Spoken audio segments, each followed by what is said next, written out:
क्योंकि उसने उद्देश्य यही रखा होता है कि अपने बेटे ने ब्याहूंगी, मेरी पुत्र वधू आवेगी, उसने नो बैठाऊंगी, ऐसे करूंगी, फलान करूंगी। और उधर से उस बेटी की भी एक तमन्ना होती है कि मैं दूसरे घर में जा रही हूँ। दूसरे घर में जाना कोई बालका खेल नहीं है, और वहां उस बालक ने कोई राजी ना बोला हुआ रहे क्यों कर फिर वहां पर। तो ऐसे हमने एक अपने आप को ढालना है, मोल्ड करना है। एक बुढ़िया अपनी बेटी ने तो इतनी प्यारी बोले, और बहुत वह पुत्र वधू है उसके साथ थोड़ा मतभेद करे, यानी कोई भेदभाव करे तो उसकी आत्मा जला करे।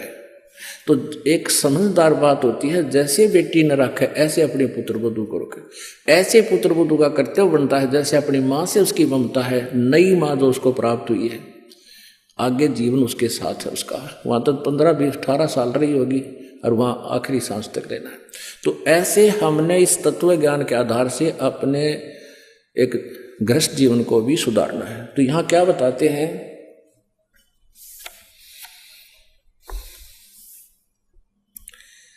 काफिर जो साली से शाखा, यानी साली के साथ अवैध संबंध करता वो ढेर आदमी होता है। काफिर वचन पलटे माँ का, वो काफिर जो माँ के वचन का उल्लंघन करता है। लेकिन यहाँ भक्ति मार्ग में नहीं चलेगा ये। जो भक्ति मार्ग में माँ हो चाहे पिताजी, अगर न्यू का भक्ति में नहीं जाना, सत्संग नहीं करना, वो बात वो नहीं माननी हमने। क्योंकि ये भक्तों के लिए होते हैं जो भक्त आत्मा है, और वो माता पिता कभी अपने बालका ने भक्ति के बारे में नहीं नाटेगी। हाँ, और कोई गलती करता होगा तो उसको मना करेंगे, और वो मान लेनी चाहिए, चाहे नुकसान होता दिखे। फिर देखो विचार, तो ऐसे भगवान का आदेश है।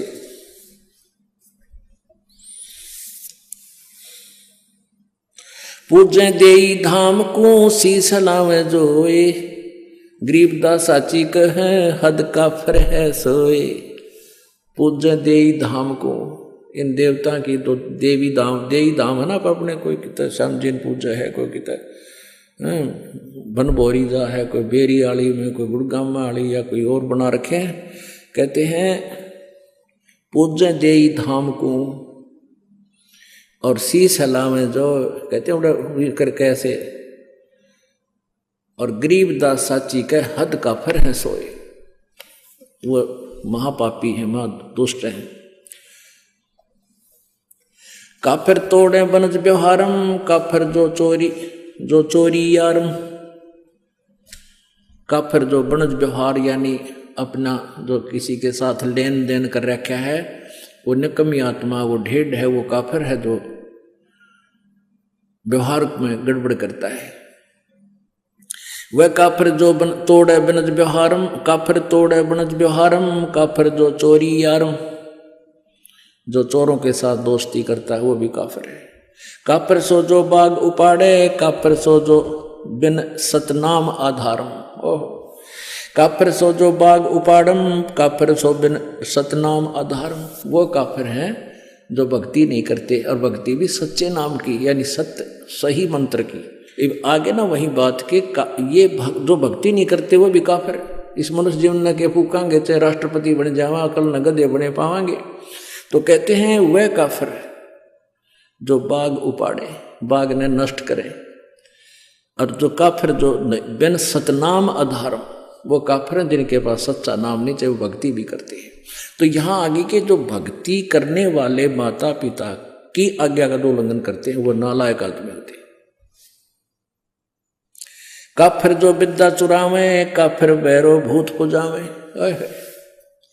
कहते वो ढेर आदमी हैं जो विद्या चुराते हैं। जैसे इस दास से नाम लेकर, ये मंत्र आज तक किसी के पास नहीं थे जो दास को मालिक ने दिए, तीनों मंत्र, और इनको लेकर मुझसे अब कोई वो और इस विद्या का कहीं और प्रयोग करने लग गया आप गुरु बन के, वह काफिर, वो ढेर आदमी है। काफिर सो जो विद्या चुरावे, काफिर भैरव भूत पूजावे। वो काफिर है जो भैरव भूत की पूजाएं करते हैं। पूजे देई धाम को शीश लावे जोए, गरीबदास साची कहे हद काफिर है सोए।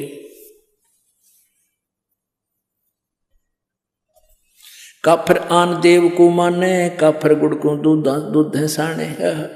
काफिर आन देव को माने, आन देव अन्य देवता की जो पूजा करते हैं। गीता जी अध्याय नंबर 7 के श्लोक नंबर 12 से लेकर 15 और 20 से लेकर 23 तक ये स्पष्ट किया है। जो अन्य देवताओं की पूजा करते हैं वो मंदबुद्धि, वो बुद्धिहीन व्यक्ति है, अपना जीवन नष्ट करते हैं। तो यहाँ परमात्मा कह रहे हैं काफिर आन देव को माने, अन्य देवताओं को पूजते हैं, और काफिर जो गुड़ को दूध दे साने। पुण्यात्माओं, ये आज नहीं, परमात्मा ने तो अपनी, वो तो मालिक थे, गुड़ के साथ दूध कभी प्रयोग नहीं करना चाहिए, ये भगवान का आदेश है। इससे शारीरिक बीमारी भी होती है और भक्ति मार्ग में ये बहुत बाधक बनता है। तो यह परमात्मा का आदेश है कि वो काफिर हैं जो दूध और गुड़ इकट्ठा प्रयोग करते हैं। हालांकि बहुत रुचिकर लगता है, हम भी पहले पिया करते, गुड़ की डली ले लेते, खाए जानते, चुस्की ले ले, दूध पिए जाते, पर जब ज्ञान हुआ उसके बाद छुआ नहीं हमने। आग लगे सी आनंद का जो भगवान से दूर करे। वह काफिर अनरुचि खाई, वह काफिर जो भूले साई, वह काफिर जो अंडा फोड़े, काफिर सूर गऊ को तोड़े। वह काफिर है, चाहे सूर खाओ चाहे गऊ खाते हैं, वो दोनों ढेड़ है। वह काफिर जो मृगा मारे, वो काफिर उधर करद उधर से पाड़े। काफिर पीवत गऊ हटावे, और काफिर कुएं की मंढावे। जैसे गाय कहीं जल पी रही हो, पशु कोई भी हो, और उसका मारे लठ सुन हटा दे वहां से, कहते हैं जो काफिर पीवत गऊ हटावे और काफिर कुएं की मंढावे। यानी कुएं की वो जो उसका होता है स्ट्रक्चर अवश्य कर लेता है, जिस कारण से वहां आसपास की जनता उस साधक से बहुत प्रभावित हो जाती है। उसके बाद उसकी मृत्यु के उपरांत वहां एक उसकी समाधि बना देते हैं, वहां पूजाएं शुरू कर देते हैं, और फिर वहां उसके मत्था टेकने लग जाते हैं और उसको तीर्थ नाम दे दिया जाता है। अपनात्मा परमात्मा ने आके ये निष्कर्ष दिया है कि जैसे अमरनाथ कैसे बना, अमरनाथ की स्थापना कैसे हुई, ये कैसे वेल नोन हुआ, सुप्रसिद्ध क्यों हुआ।